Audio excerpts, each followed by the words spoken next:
내가 스스로 하는, 즉 자기 주도적인 경험을 장시간 축적해감으로써 나다움을 깨달을 수 있게 됩니다. 그럴 때 나다움을 꼽힐 수 있는 자기 실현의 길로 간다라고 말씀드릴 수 있는데, 이 자기 실현론은 뭐 이론적으로 보자면 그 고대 그리스의 아리스토텔레스가 얘기한 그 도토리씨가, 조그만 도토리씨가 거목이 되는 그런 비유에서부터 시작해가지고 사실은 동서고금에서 오랫동안 제시가 되었다고 저는 보고 있거든요. 이 아리스토텔레스의 비유가 굉장히 전 적합하다고 생각합니다. 조그만 씨앗이라는 것은 별거 아닌 것 같은데 그 안에 모든 가능성이 잠재되어 있는 것이에요. 이것을 인간에 적용해 보면 우리가 어렸을 때 별것 아닌 것 같지만, 그리고 아직도 나는 미숙한 것 같지만 이 안에 잠재된 것이 있다는 얘기입니다. 이것이 햇빛을 쬐고 양분을 흡수하고 그리고 물을 주고 그러면 자라나가지고 적절히 학습을 시키면 거목이 될 수 있고 좋은 결실을 맺을 수 있고 나만의 꽃을 피울 수 있다는 얘기죠. 이 자기 실현론을 제가 이론적으로 오늘 여러분께 많은 말씀 드리지 않겠습니다. 저는 동양 문명에도 유불도 전통에도 분명히 자기 실현론이 제기되고 있다고 생각하는데요. 그보다는 좀 실질적인 얘기들을 보면서 가도록 하죠. 현대에 이르러서 자기 실현론을 그 대표적으로 제시한 사상가로서 에이브라함 매슬로우라는 미국의 유명한 심리학자를 예를 들 수가 있겠습니다. 이 매슬로우의 그 욕구 위계론은 아시죠?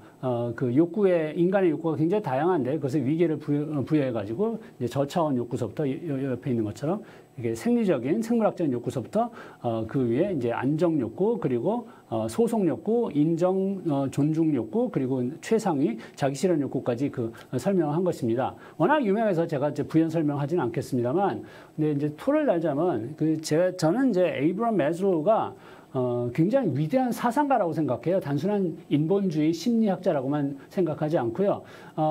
왜냐하면 그 이전까지 이제 행동주의 심리학에서 제시했었던 어떤 인간을 보는 틀을 이렇게 확 넓히고자 시도했었던 굉장히 모험적인 그런 시도를 한 사람이라고 생각합니다. 그래서 그 이후에 또 돌아가시고 난 다음에 수많은 후대들의 많은 비판을 받게 됐어요. 근데 그 많은 비판을 받았다는 것 자체가 이분의 사상의 그 폭과 깊이를 반증한다라고 저는 생각합니다. 저는 이분은 단순한 임상심리학적인 여러 가지 연구 결과를 조합해가지고 설명한 심리학자에 그치는 것이 아니라 심리학과 존재론적인 철학적인 인간에 대한 이해를 통합시키려고 한 커다란 사상가라고 개인적으로 생각해요. 어쨌든 그 얘기는 그만두고, 그렇다면 이분이 제시하는 인간의 최상위 욕구, 자기 실현 욕구라는 것은 무엇인가? 뭐 기본적인 전제는 아래에 밑에 욕구가 충족되면 그보다 상위 욕구가 나타나는 것이죠. 그러니까 우리가 배가 고파는데 배를 채우고 나면 그 다음엔 좀 안정되게 살고 싶고, 좀 안정되면 어딘가 들어가서 소속이 되고 싶고, 좀 소속이 되고 나면 그 안에서 인정을 받고 싶고, 인정도 받고 사회적으로 나름 그 괜찮은 환경에 처하면 자기만의 꽃을 피우고 싶다. 뭐 이런 그 도식적인 설명이 가능하겠어요. 모두한테 똑같이 적용되는 건 아니지만, 이 최상위 욕구, 자기 실현 욕구가 아까 말씀드린 대로 나다운 삶을 통해서 나다운 꽃을 피우는 것인데, 이게 여전히 좀 추상적입니다. 제가 이것을 설명하기 위해서 오래전에 학부생들을 위해서 고안한 조금 유치하지만 어떤 은유를 가지고 설명을 해볼게요.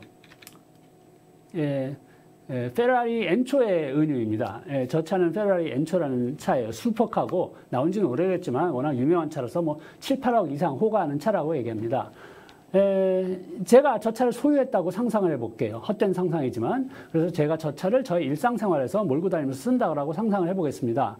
그래서 제가 경기도의 남쪽에 조그만 도시에 사는데 거기 아파트에 삽니다.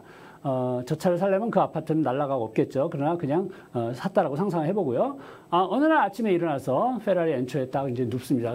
저런 차는 이렇게 누워서 타야 돼요. 그래서 시동을 걸고 V12 엔진이 부릉 하고 시동을 걸면 엄청나게 이제 쾌감이 올라오겠죠. 그래서 엑셀을 밟고서 푹 나가봅니다. 그래서 신나게 밟고 나가려고 했는데, 근데 그럴 수가 없어요. 왜냐하면 속도 제한이 50km잖아요. 그래서 살살 몰고 다닙니다. 그리고 몰고 어디를 가느냐? 별로 갈 데도 없어요. 이제 뭐 마트 같은 데 장 보러 가겠죠. 그럼 장 보러 가서 마트에서 뭘 사느냐, 뭐 명품 쇼핑 이런 거 전혀 없습니다. 그냥 생필품을 삽니다. 그러니까 뭐 라면이나 참이슬이나 뭐 이런 거 사가지고 이제 트렁크에 싣고서 이제 터덜터덜이 아니라 붕 또 밟고 오는데 밟아봤자 시속 50km로 간다는 것이죠. 뭐 또 다음 날에는 제 아내가 뭐 병원에 데려다 줘. 그래서 옆에 또 태우고 선글라스 딱 끼고 품 잡고 밟아보지만 그래봤자 뭐 시속 5, 60km 밟으면서 한 2, 30분 가면 또 병원에 도착합니다. 이런 소시민의 소소한 삶에 페라리 엔초라는 슈퍼카를 사용했어요. 맨날 쓰고 다닙니다. 자식들도 태우고 다니고 그래서 차를 10년 넘게 쓰다 보니까 마일리지가 다 돼가지고 드디어 이 엔초가 폐차장에 갈 날이 됐다라고 상상을 해 주십시오. 만약에 저 페라리 엔초가 마음이 있다면, 인격, 착격이 있다면 그 폐차장으로 가는 심경이 어떨까 잠깐 상상을 해주세요. 뿌듯할까요? 난 괜찮은 인생, 아니 차생을 살았어. 이만하면 보람 있는 차생이었어. 이렇게 생각할까요? 제 추측은 아닐 것 같아요. 제가 수업에서 이 질문을 많이 드려봤는데 수많은 학생들이 이렇게 대답합니다. 아쉽다, 안타깝다, 분통이 터진다, 굉장히 슬프다, 원통하다, 또는 치욕스럽다 이런 답까지 들어봤습니다. 그러니까 페라리가 저런 삶을 사는 것은 굉장히 뭔가 미흡하다는 얘기죠. 그렇다면 폐차장에 가는 자기의 차생을 마감하는 페라리는 어떠한 삶을 살았을 때 이만하면 해볼 만큼 해왔어. 만족해, 뿌듯해 이러면서 행복한 나름의 만족한 죽음을 맞이할 수가 있을까요? 상상을 해보면 당연히 질주를 했어야 됩니다. 보통 차들이 소나타, 그랜저가 다니는 일반 도로가 아니라 아우토반이나 레이싱 트랙에 가서 시속 100km가 아니라 시속 300km 밟고 붕 날아가는 질주를 할 때 페라리는 아마 야 신난다 나 이거 하려고 태어났어 라고 소리를 질렀을 것이에요. 자기한테 주어진 엔진에 최대한의 그런 성능을 다 발휘해 보는 그런 경험을 했을 때 이 페라리는 행복감을 느꼈을지도 모르겠습니다. 만약에 인격이 있었다면. 이것하고 자기 실현 욕구에 충족하고 관련이 있습니다. 여러분은 자신한테 주어진 엔진 성능을 최대한도까지 발휘해 본 적이 있나요? 질주해 본 적이 있나요? 물론 우리는 페라리의 엔진을 가지고 있는 존재가 아니죠. 인간의 엔진은 역량이 굉장히 다양합니다. 근데 그 엔진을 풀 가동을 해본 적이 있나 하는 게 제 질문이에요. 아니면 그 엔진이 뭔지는 아세요? 요것도 힘든 일이죠. 나한테 주어진 엔진이라는 것은 나만의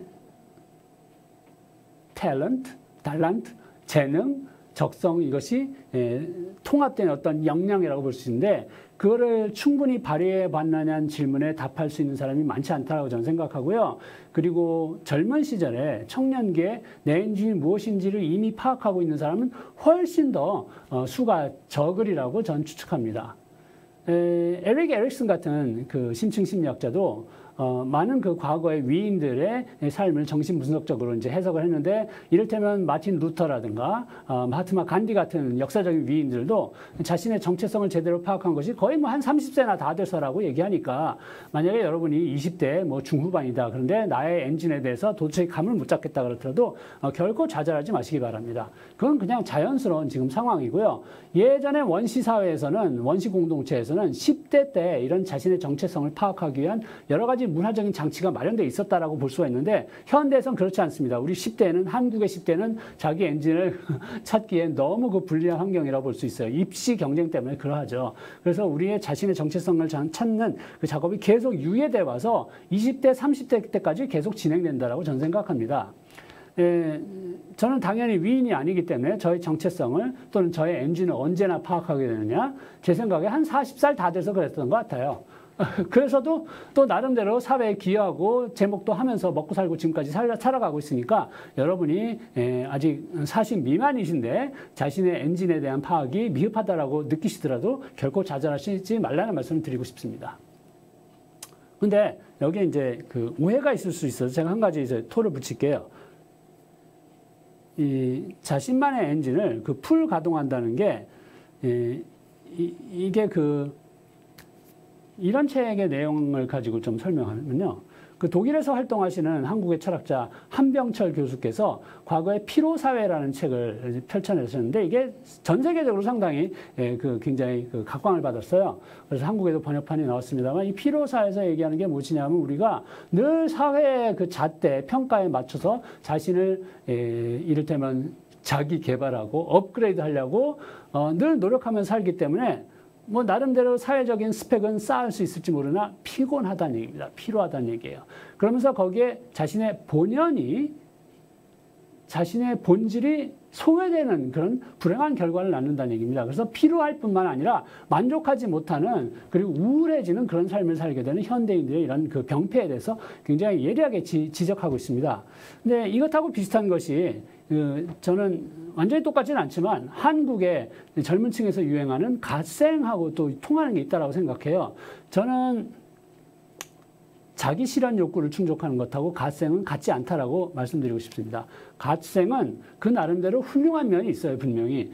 그러나 그럼에도 불구하고 기준이 사회적인 잣대라고 얘기할 수밖에 없습니다. 사회적인 성공이에요. 그래서 열심히 하는 것이에요. 자신의 스펙을 쌓는 것이고 자기 개발하는 것인데 그게 다 훌륭해요. 그렇긴 한데 방금 피로사회에서 말씀드린 것처럼 내 본연 가장 나다운 나는 소외되기 십상이라는 말씀입니다.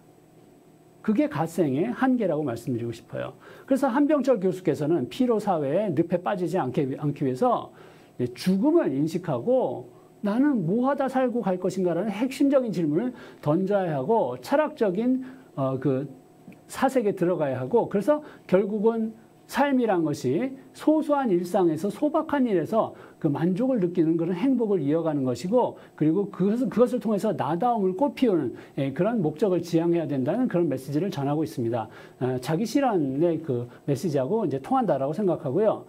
그러나 갓생하고는 꼭 일치하는 것은 아니라고 말씀드리겠습니다. 그리고 이게 그 자기 실현론이라는 게 현실을 인식해야만 하거든요.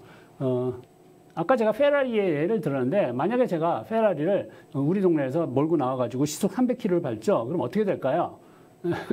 그 사망입니다. 현실은 무엇이냐? 속도 제한이에요. 도로 포기고요. 사람들과 함께 사는 사회예요. 그래서 나다운 꽃을 피운다는 것은 나의 성능을 최대한 도까지 발현하고 발휘해 보는 것이지만 분명히 사회라는 제약 안에서 그것에 맞춰서 조정해 가면서 발현해야 되기 때문에 그것을 배우는 과정 자체가 평생에 걸쳐서 지속된다고 볼 수 있습니다. 어떤 운 좋은 사람은 굉장히 어려서 그것을 터득하는 사람도 있지만 보통 사람들은 평생에 걸친 길이라고 말씀드리겠어요. 그리고 자신만의 엔진을 파악하는 것이 이게 쉬운 일이 아니겠습니다만 이를테면 제가 여기 도표를 가져온 게 하버드 대학교의 하워드 가드너가 제시한 그 다중지능 이론의 도표입니다만 워낙 유명해서 여러분들도 다들 아시겠죠. 교육학을 공부하신 분들이라면. 그러니까 나라는 어떤 개체의 고유한 엔진, 가장 본질적인 그런 능력이라든가 재능이라든가 이런 것은 굉장히 다양할 수가 있다는 것이에요. 다중지능 이론처럼요. 근데 문제는 우리의 학교는 우리의 교육 환경은 이런 다양한 인간의 그 능력이라든가 지능이라고 할 수 있는 것을 다 이렇게 공평하게 고려를 해주지 않고 주로 수리 언어적인 능력을 우대한다는 얘기입니다. 특히 한국의 교육계에서 이것이 심하다고 볼 수가 있겠죠. 그래서 국영수가 가장 중요하게 되는 것이에요. 국영수 이외에서 우수한 어떤 자신의 능력을 펼칠 수 있는 그런 경향이 있는 사람들은 홀대될 수 있다는 얘기죠. 따라서 여러분이 국영수 이외의 다른 분야, 이렇게 뭐 다른 것들 많이 있지 않습니까? 그 음악적이라든가 신체 재능이라든가 시각적 재능, 공감각적 재능이라든가 이런 것들 충분히 다 고려를 하셔가지고 자신만의 엔진을 파악하실 필요가 있다는 말씀 드리고 싶고요. 그리고 대체로 그 교사를 지원하는 분들은 그 학교의 우등생들 또는 모범생들이 많습니다. 그 자체로 훌륭한 요소이긴 합니다만 그러나 이분들은 이를테면 국영수가 그렇게 어렵지 않은 분들이 또 많아요. 그러면 수리 언어적인 능력이 그래도 상위층에 속하는 분들이 많아요. 이런 분들은 수리 언어 역량이 떨어지는 사람을 잘 평가 못할 가능성이 있습니다. 쉽게 말해서 우리 반에 공부 못하는 아이들이 제대로 그 인정받을 수 없는 가능성이 있다는 말씀이죠. 그래서 이런 말씀을 드리고 싶어요. 지금 국어, 영어, 수학 잘 못하는 우리 반의 아이가 있더라도 그 아이의 다른 면모에 소중한 엔진이 있을 수 있는 그 가능성을 염두에 두셔야 더욱더 그 훌륭한 교육자로서 클 수 있지 않을까 하는 말씀 드리고 싶습니다.